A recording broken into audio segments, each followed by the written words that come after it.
Lowe's knows how to get you ready for holiday hosting with up to 35% off select home decor. And get up to 35% off select major appliances. Plus, members get free delivery, haul-away, basic installation, parts, and a 2-year Lowe's protection plan when you spend $2,500 or more on select LG major appliances.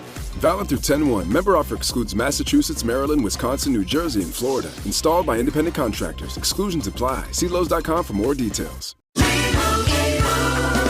And Doug. Here we have the Limu Emu in its natural habitat, helping people customize their car insurance and save hundreds with Liberty Mutual. Fascinating. It's accompanied by his natural ally, Doug. Limu? Is that guy with the binoculars watching us? Cut the camera. They see us. Only pay for what you need at libertymutual.com. Liberty, liberty, liberty, liberty. Savings vary. Underwritten by Liberty Mutual Insurance Company and affiliates. Excludes Massachusetts.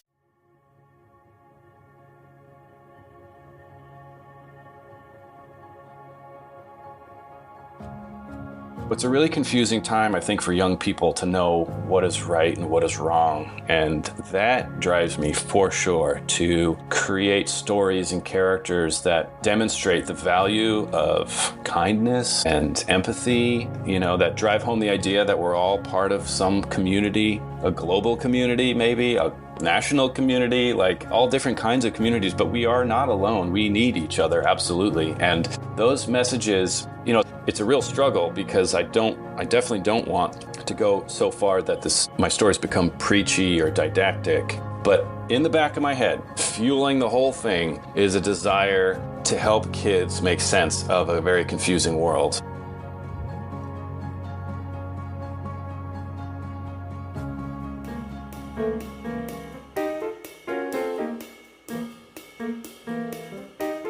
Hey everyone, I'm Bianca Schulze, founder of the Children's Book Review, and this is the Growing Readers Podcast. Today I am so happy to share my conversation with Peter Brown, the beloved author and illustrator behind the Wild Robot series. We dive deep into The Wild Robot on the Island, a stunning picture book adaptation that brings Roz's story to younger readers in gorgeous full color. In our conversation, Peter opens up about the creative process behind adapting his best-selling novel into picture book format, the delicate balance of writing meaningful stories without being too on the nose, and how becoming a new father has influenced his perspective on storytelling. We explore the collaborative nature of book publishing, his artistic process of combining ink and digital illustration, and why he believes the key to great children's literature is focusing on craft first and letting the deeper themes emerge naturally.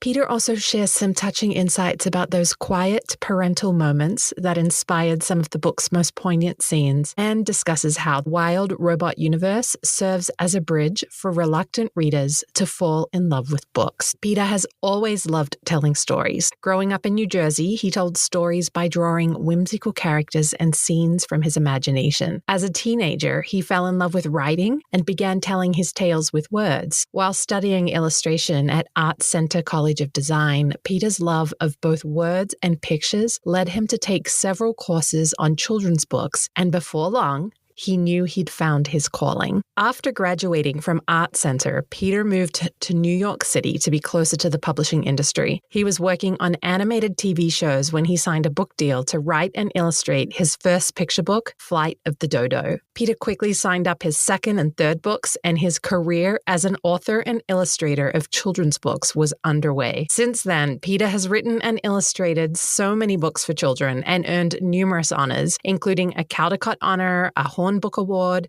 2 E.B. White Awards, 2 E.B. White Honors, a Children's Choice Award for Illustrator of the Year, 2 Irma Black Honors, a Golden Kite Award, a New York Times Best Illustrated Book Award, and multiple New York Times best sellers.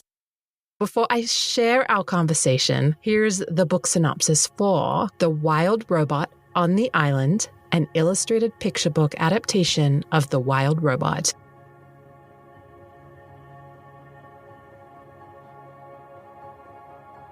A #1 New York Times and IndieBound bestseller, this gorgeously illustrated picture book adaptation brings to full color the adventures of the #1 New York Times bestselling novel, The Wild Robot.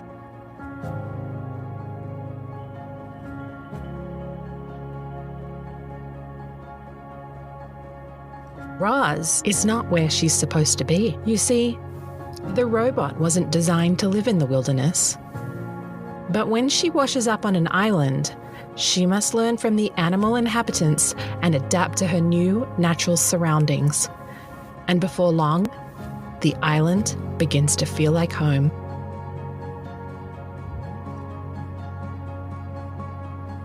Filled with best-selling creator and award-winning artist Peter Brown's stunning artwork, this moving picture book is the perfect gift for readers new to The Wild Robot or for longtime fans of the series that sparked a global phenomenon.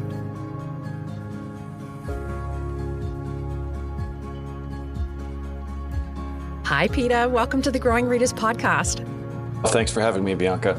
I've been dying for this moment. I'm a huge fan of the series. I've watched the movie, so super excited about what we'll dive into. But before we get into your writing and your creation of art, I love to do some rapid fire questions just to warm up the conversation. And I have some wild robot themed questions for you. Are you ready? Yeah, let's hear them. Okay. If you were stranded on a deserted island like Roz, what's the first thing you'd try to learn from the animals? Wow. Let's see. I'd probably listen to the sounds that they make and try to understand when they're making danger sounds, which would probably be about me at first. But my biggest fear would be other animals like predators. So all the little creatures will make a sound when there's a predator nearby. And if I can learn what that sound is, then I'll know when other predators are nearby. So sorry, that's a long rambling answer, but there you go. No, it's fine. It's fine. All right, robot or human, who do you think would be better at surviving in the wilderness? Oh boy, well, it depends on the robot and the human. If it's me, the chances are very slim of survival because I am not a survivalist at all. But yeah, I don't know. Boy, overall, I would have to say maybe robot. All right. Well, what's one piece of technology you wish you could live without for a month? Without? Well, that's good. My iPhone probably is the first thing that comes to mind. I spend too much time on that thing. Yeah, I feel like who doesn't at this point? Yeah. They're kind of like a dangerous tool, but we can't live without them. Yeah. All right. If animals could rate your survival skills from 1 to 10, what do you think they'd give you? Oh, gosh. I think they would laugh at me. Maybe 2, 3 tops. I feel like same. They would read me right away. They would know. They would, just by the way that I stumble through the woods, they'd be like, this guy's got no chance. Yeah. On a quick tangent, my daughter did the National Outdoor Leadership School, a 30-day in the wilderness trip with no devices. Wow. So, I think I'd be a 2 or a 3, but if I had to be lost with someone, I'd pick her now. Yeah, me too. Yeah. All right. Well, home is where you're from, or home is where you feel you belong. Which philosophy resonates most with you, and which would resonate most with Roz? I think she and I would both agree that home is where you belong. And a lot of times that overlaps with where you're from, but not always. And I think what matters most to her and to me is where you feel like you belong. Yeah. Yeah, that's beautiful, and kind of a nice segue into the picture book and Roz's world itself. So let's start with the big picture. So The Wild Robot has become an incredible phenomenon with 5 million copies sold and an Oscar-nominated film. So how does it feel to be bringing Roz back to her roots with a new picture book? Oh, it feels like home a little bit, actually. This world of Roz and her family and friends on the island is just such a cozy, comfy place for me to live, creatively, that it was really a satisfying experience to kind of go back to the island and be able to spend more time in my imagination on that island and find ways of bringing that to life for readers. The reason I made The Wild Robot on the Island picture book is because after telling readers how Roz becomes the wild robot with words, And there are a few illustrations in the novel, but not tons. I thought it would be really interesting to show readers how Roz becomes the wild robot with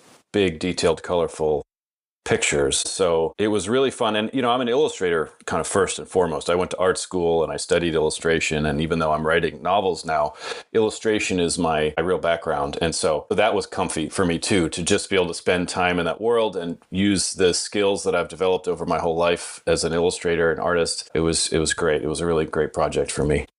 Well, for listeners who might be discovering Roz for the first time, I can't imagine that we have too many that are, but just in case, can you paint us a picture of what makes this robot so special? What is it about her story that resonates across age groups?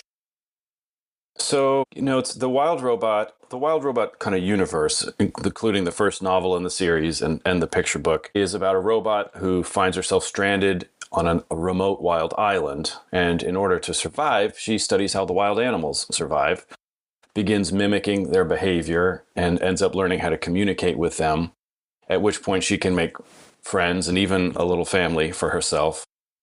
And so you were really watching a character become human in a way. She's becoming a real person. She's becoming a character that we can relate to with friends and with family drama. After she gets through the survival part of the story, she moves on to stuff that we all experience, dealing with friends, trying to fit in, trying to belong, trying to win people over or characters over. And so I think what really resonates with readers is that we're watching, in a sci-fi fantasy story, we're watching a character live through a lot of the experiences that we live through every day.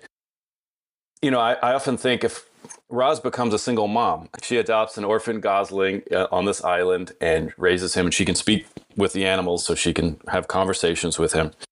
And they have a really interesting relationship. And I often think if I had written a more realistic fiction book about a single mom and her son, I would have maybe been interested in that story, but I don't think it would have captivated imaginations as much because it's a little too on the nose. It's a little too familiar. I was raised by a single mom, by the way. So that's probably not a coincidence that that's where I took this story. But I think if I written my story of me being raised by a single mom, it would have been much less interesting to young readers. And so the fact that I can wrap that relationship in a science fiction fantasy world just invites everybody in to the conversation. And so people who might not really relate to single moms or their kids or whatever, suddenly they're cheerleading, they're rooting for Roz and they're rooting for Bright Bill. I'm not sure that would happen in a more realistic story. So that was kind of a magical thing to watch happen, to see all these readers really connect with these characters in deep personal ways that I think could have only happened with a robot and a goose and wild animals on an island. Yeah. I talk to so many authors like every day through email, mostly from self-published or people that are just coming up with an idea, and to people that are superstars like you. I feel like that's kind of the secret, the not being too on the nose. And it's like, but how do you find the best way to express that is when you know that you're maybe being too on the nose versus, do you know what I mean? Yeah. Because you want this beautiful story to not necessarily be a lesson, but the reader wants to leave with something, right? And I feel like if you're trying to leave the reader with something, then that's when it becomes on the nose. So it's like, how for you do you find that magical sweet spot of telling a story that leaves the reader feeling something but isn't on the nose? For me, I love this question because it's something I didn't really start thinking about until well into the writing process for The Wild Robot, the first novel. I was so focused on the plot. I was so focused on the scenarios that I was coming up with. The sort of subtle themes that began to develop, they were happening almost accidentally. I didn't set out to write a story about a single mom in the wilderness. I set out to write a survival story of a robot in the wilderness, and how would that unfold? To me, that was really interesting.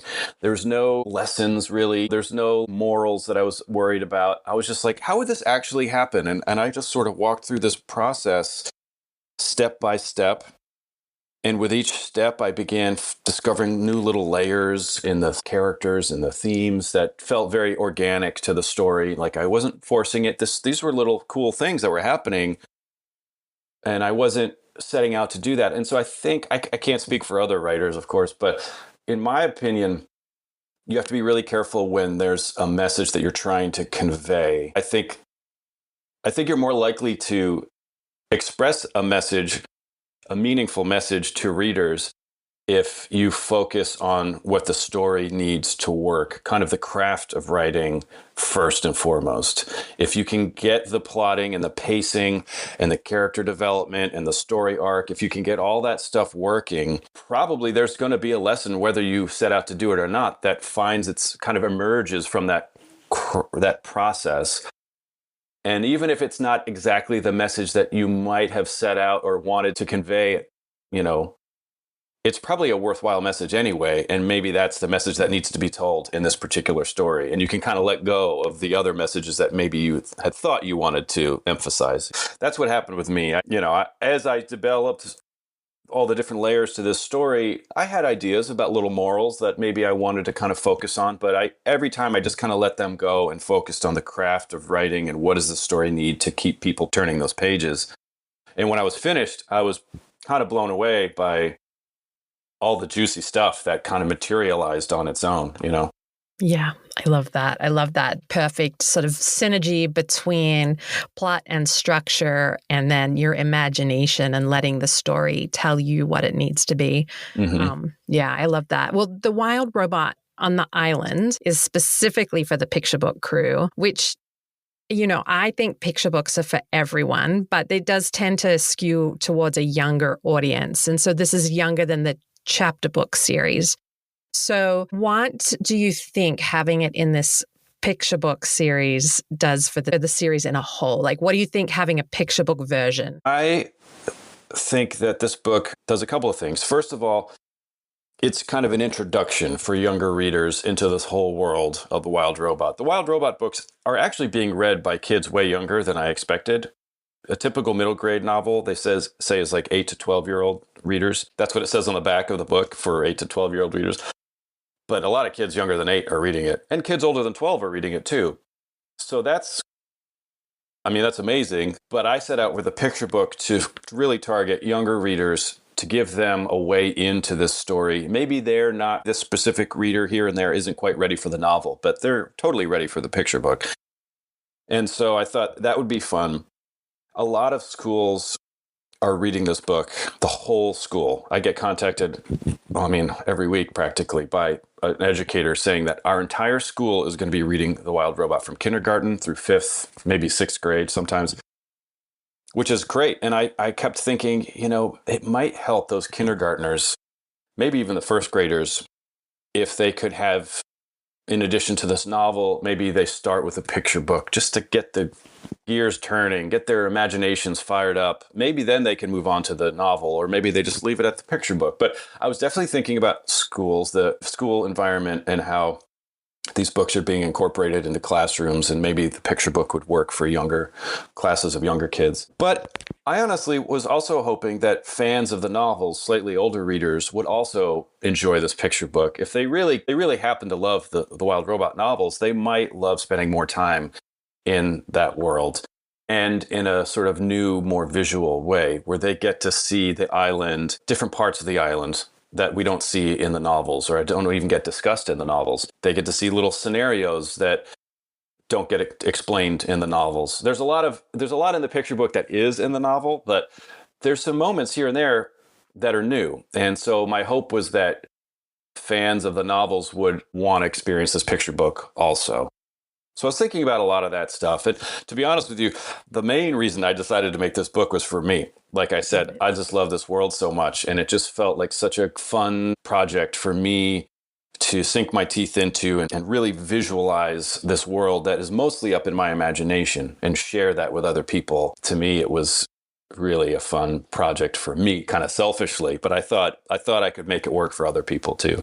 Yeah, I actually love that response. And I kind of feel like it goes back to what we talked about when a piece of writing feels too on the nose. And I wonder if sometimes that's because you're writing for somebody else as well. Like you're writing what you think somebody else needs to hear or wants to hear. But when you really just sit and write something for you, that always is for somebody else too, because we are also interconnected and often experiencing the same things. So I love that you wrote it for you. And I feel like that comes across, and it's just so beautiful. So I would actually love to hear if you have a highlight from this picture book. It could be a favorite illustration, a favorite moment, just anything you're particularly excited about in this picture book version.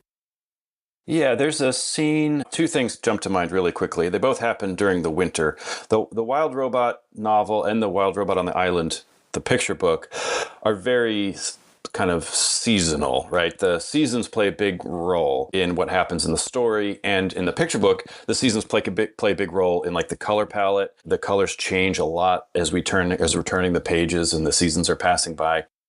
That was really fun for me. And there's a scene when it turns to autumn, and there's kind of a big page turn where we sort of know autumn is coming, but we turn the page and all of a sudden there's this landscape that's all orange and brown and red. And there's Roz standing with her wooden boot because her foot broke off and had it replaced by the beaver.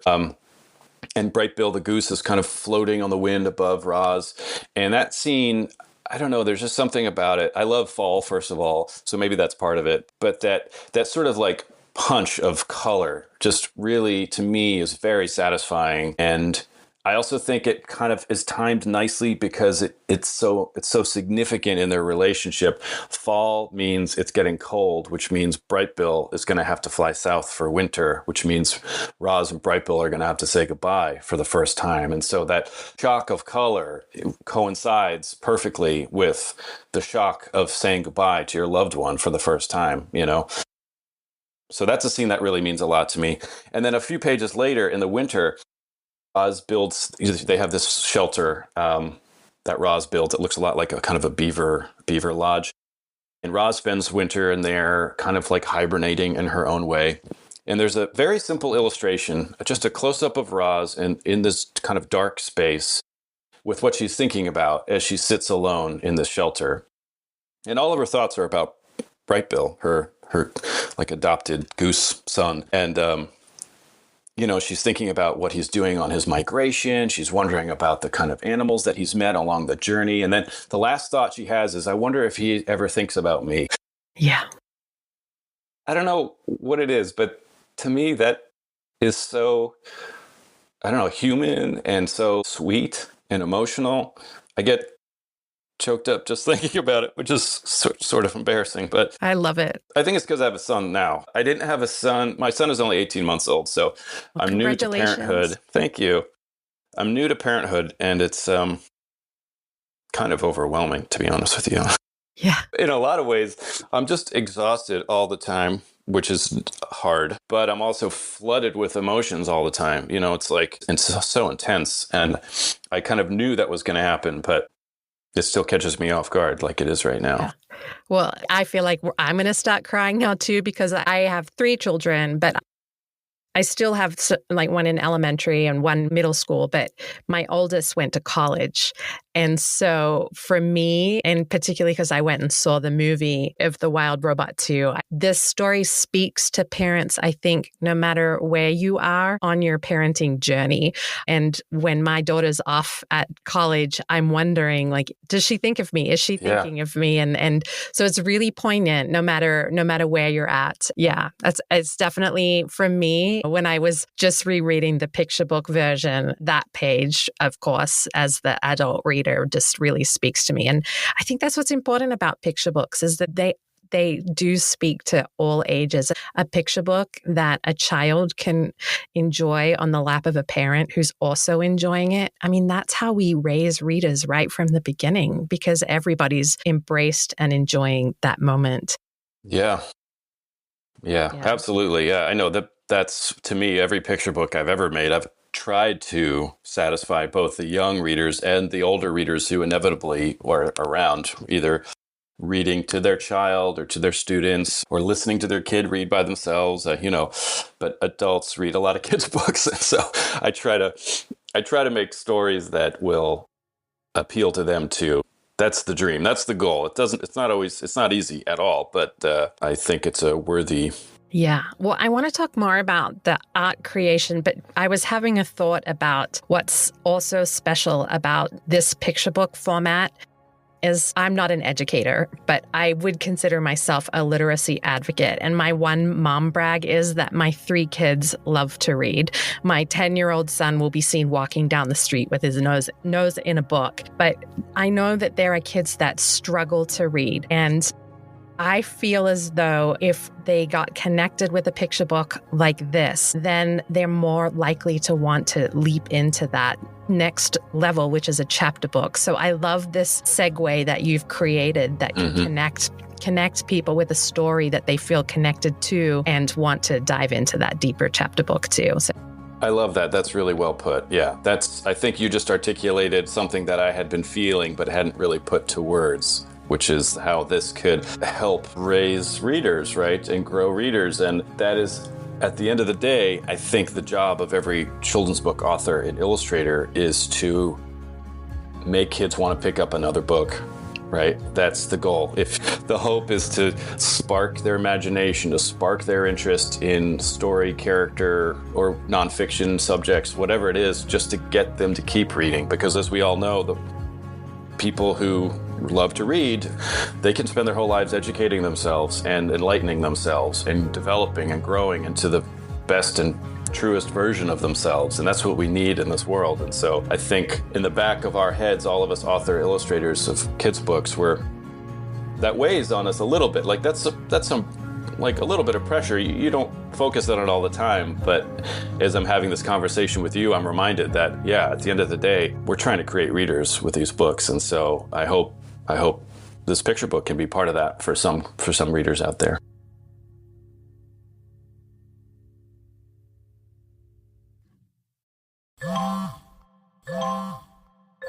When did making plans get this complicated? It's time to streamline with WhatsApp, the secure messaging app that brings the whole group together. Use polls to settle dinner plans. Send event invites and pin messages so no one forgets Mom's 60th. And never miss a meme or milestone. All protected with end-to-end encryption. It's time for WhatsApp. Message privately with everyone. Learn more at whatsapp.com. Go all in on fall with Abercrombie Kids. Their newest drop of on-trend outfits are ready for everything, from the bus stop to family bonfires. And it wouldn't be fall without football. Gear up the kids with officially licensed NFL tees and sweatshirts. Shop Abercrombie Kids this season in the app, online, and in-store.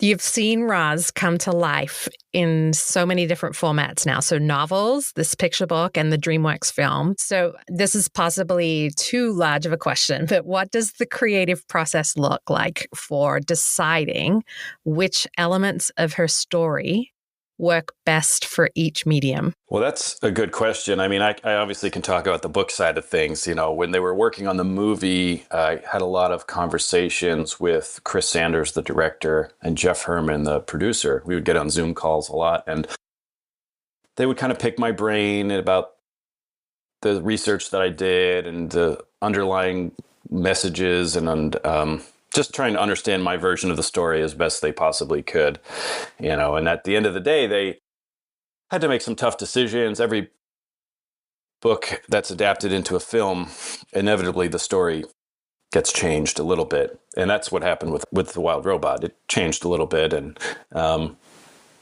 you know, it was weird for me to see those changes happening, but they explained most of it, or a lot of it, and most of the changes they made sense to me, but it is a very different medium. And so they had to consider things that I didn't have to consider. And one of the best examples is the design of Roz, the robot. My version of Roz is kind of very simple, very streamlined, kind of iconic in a way. I was focused on designing a robot that immediately looks like a robot. So that if you're looking at this landscape scene and you see this tiny robot marching through the woods in the distance, you instantly know that's a robot. Which means Roz couldn't look like an unusual robot. She had to look like what most people think a robot looks like. So I had to keep her design very simple, and I felt good about that decision.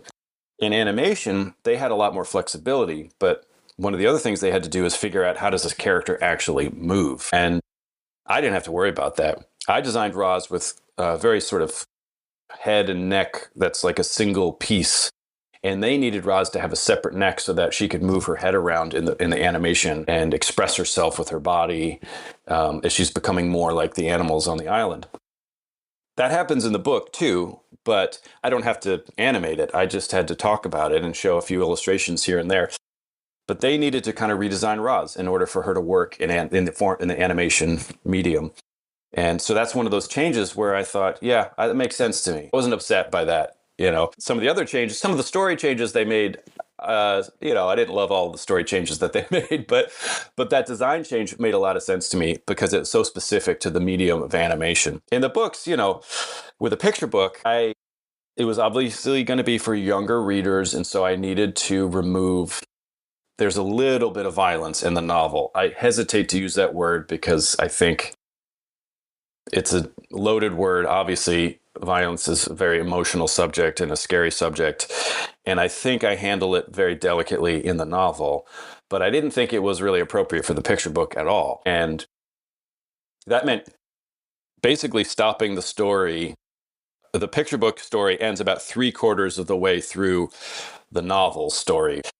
In the novel, these other robots show up at the end and there's a sort of battle scene. And I was like, the picture book doesn't need any of that. Let's just focus on Roz and Bright Bill and her experiences on the island. And the story ends. And if you were to follow her timeline, then more trouble is just around the corner, right at the point where the story ends. But I thought this works as a picture book. I can save all the scarier stuff for the novel when the kids are ready for it. And this can just be a nice kind of happy, simple, peaceful, interesting, imaginative picture book. And so that felt very natural to me to end the story, the picture book where I did in Roz's timeline. But it's a tricky thing. I mean, it's hard to talk about, a little bit hard to explain because I'm talking about different timelines and, already I'm like that word, just my eyes kind of glaze over. But I had to think about this stuff really carefully and make sure I got just the right amount of information from the novels in the picture book so that the story made sense to fans of the novels. And I had to end it at the right point, and I had to omit a lot of stuff, but hold on to the really important moments. When Roz meets Bright Bill, this orphan gosling. I mean, I can't rush through that. I have to take my time with that scene because that is so important to the bigger story. So getting that balance right was the whole trick of the picture book. And it took a lot more work than I expected, to be honest with you. I thought this picture book would kind of be a walk in the park, but it ended up kind of kicking my butt a bit more than I had expected. That's usually when I know I'm on the right track, is when I make a story, if it's too easy, then I feel like something's wrong.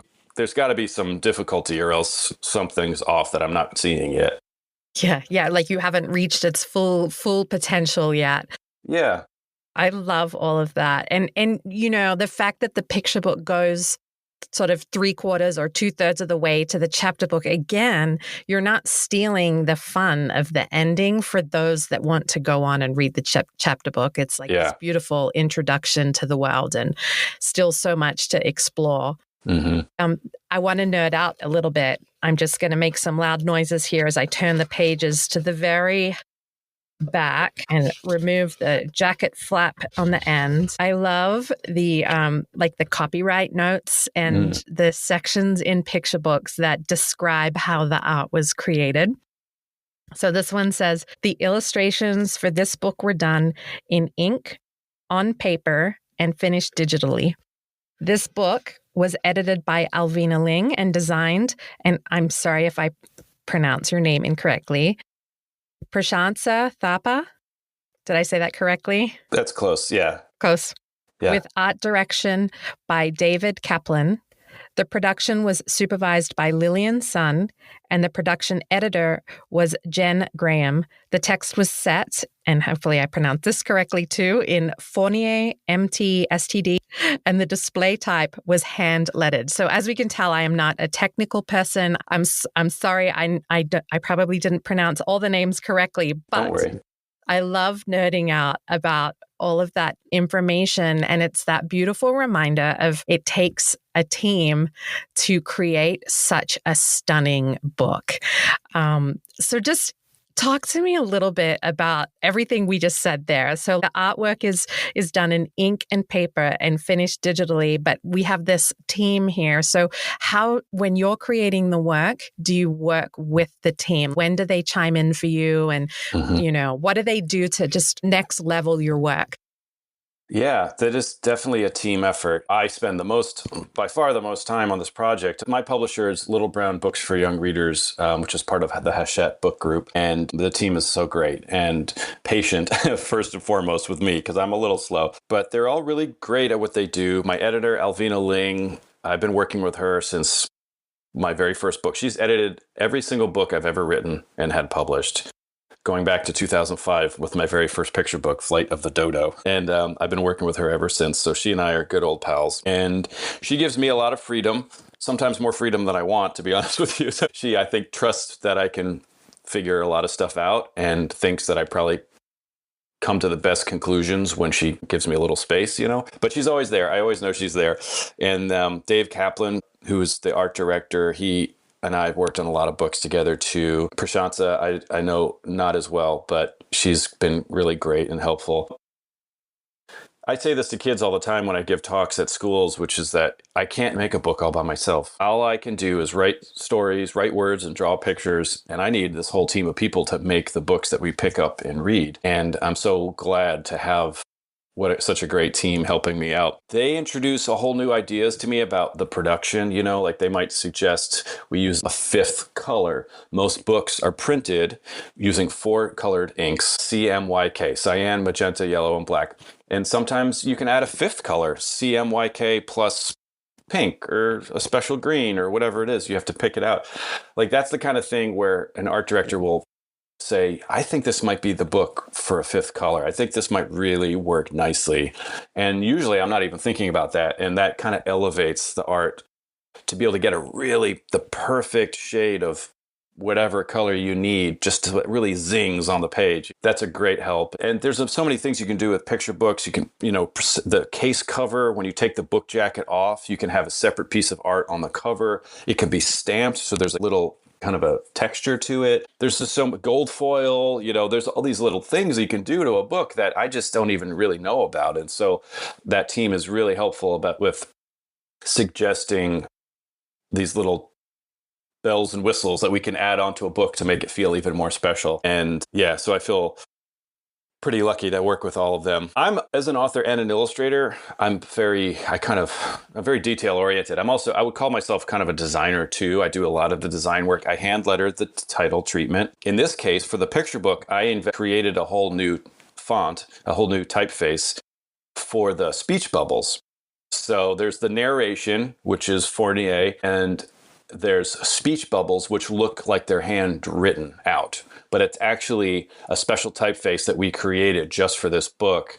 I hand wrote all these different letters and created this whole alphabet. And then we hired a type designer to take all that stuff and turn it into a typeface that you could actually type with, which again is just like kind of elevating the whole project just a little bit. Now you've got this handmade feel to the speech bubble text. And it is the hand, it's my hand, it's the author and illustrator's hand at work in the actual words that you're reading that are coming from the characters. That was important to me. The narration, to me, I don't mind using a font for that, an existing typeface for that. But for the characters, to just keep us in that world, I thought it made sense for the words themselves to look like they belong in that world. So that's why I did this sort of handwritten pencil. I don't know, there's a lot to it, but that special handwritten typeface was pretty exciting for me. That is so cool. And I just think, again, when we see a finished book as a reader, like it's all those little details that you don't know exactly what went into it, but that's what comes across to the reader is just this beautiful finished package. And it's because of all that love that goes into it. Yeah, for sure. I want to sort of talk a little bit more just about you and professional. But before I do, I have to say that what my favorite part about the book is. And obviously, I love the story and that poignant moment we talked about. Like, am I being thought of right now? But I love that there's so many pictures that seem to have been created in the golden hour.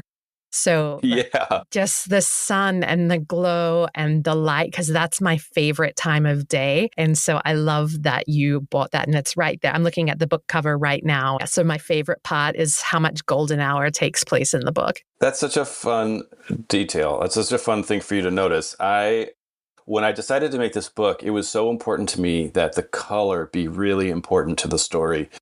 Because there are some illustrations in the novels, but the interior illustrations are all black and white. It's only the cover art that is in color on the novels. For this picture book, I thought, well, now I get to use color. So I have to make it sing. I have to do really interesting stuff with the color. You're not wrong. A lot of the scenes are at sunset or sunrise because the color, as you know, in real life, that golden hour is just such a beautiful time to be looking around at the world. The golden, reddish, orangey light that streaks through a forest. And I could look at that all day long. And so I tried to capture that as best I could and maybe enhance it a little bit. The light tends to be a little pink. I love the color pink. And so I wanted the sunsets to be especially pink, and you see a lot of that. You're right, throughout the book. But that started because of my interest in boosting the color as much as I could, really getting the most out of the color in this first full color Wild Robot book. The more I thought about it, the more I thought, well, these sunset and sunrise scenes, that's where the color really does interesting things. That's very observant of you. Yay. All right. Well, in general, thinking about your whole body of work, what would you say drives you and guides you in creating books for children? And that's a really typical question that I ask all my guests. So I want to add a little bit for you.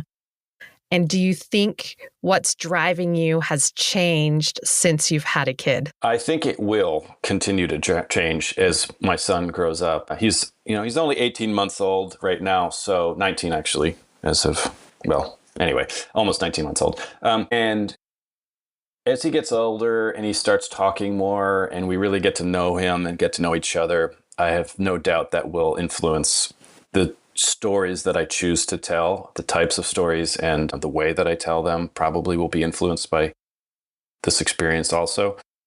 I wouldn't say a lot has changed yet. I haven't really had a chance to do a whole lot since he was born. I illustrated the Wild Robot on the Island just after he was born, in a sort of state of delirium. I don't even really remember illustrating the book, but I had it all mapped out. I had it all sketched out and everything was figured out, the words and everything. So, but going forward, I'm sure my ideas will start to change. I will say this, they have changed already over the course of my career, because I know in the beginning of my career, I was just so excited to get published and I was having a lot of fun and exploring my own creativity, trying out different artistic styles and materials and even stories, a lot of silly stories, and then a couple of more serious ones here and there, and just kind of experimenting. And that was all fun. But it was very kind of inward looking. And as I've gotten older, as I've just kind of figured a few things out about the way I want to make art, visual art, I've started looking outward a bit more at the world and seeing a world that's, I don't want to get too political here, but that's a little scary at times and a little confusing. A lot of schools will have posters on the wall about bullying, about not being a bully and trying to end bullying. And there's a lot of bullies in the news these days. They get a lot of attention and a lot of positive attention. And so it's a really confusing time, I think, for young people to know what is right and what is wrong. And that drives me for sure to create stories and characters that demonstrate the value of kindness and empathy, that drive home the idea that we're all part of some community, a global community, maybe a national community, like all different kinds of communities, but we are not alone. We need each other, absolutely. And those messages It's funny. I talked earlier about not wanting to be on the nose with messages. So it's a real struggle because I definitely don't want to go so far that my stories become preachy or didactic. But in the back of my head, fueling the whole thing is a desire to help kids make sense of a very confusing world. And yeah, that has grown in importance over the course of my career. And so I think the sorts of stories that I'll tell for the rest of my career, unless something major changes, I'll continue to kind of hone in on that and try to find ways of bringing readers in, helping them fall in love with characters they might not expect to care about, with the hope that they can then look at the real people in their lives and realize that maybe they could care about strangers in the real world as well.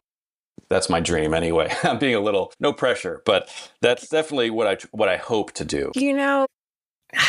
I know that you're saying that's what you hope to do, but you are doing that. You are living that already. And I see that in The Wild Robot, that sense of self-acceptance, or as well as the acceptance of others. And, you've already bought a lot of those themes in the stories that you've created. So I, as a parent, I'm on Team Peter Brown. And thank you. I love it. That's really great to hear. There.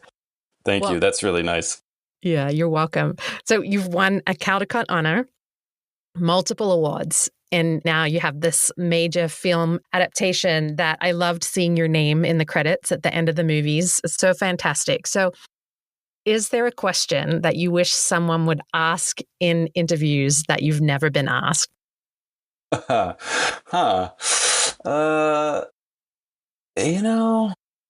I'm trying to think. I've had a lot of questions asked, but not really. I think your questions have been great. I really appreciate you digging deep and asking really thoughtful questions. It was funny when the movie came out, I was doing a lot of interviews with outlets that I wouldn't normally speak to, like little TV networks and big TV networks. And all the questions were exactly the same. It was just one thing after another after another. It was really mind numbing. And so it's such a delight to speak with you and actually talk about real substantive stuff. But I don't know. Nothing's coming to mind. I'm sorry. No, that's fine. I had a better answer.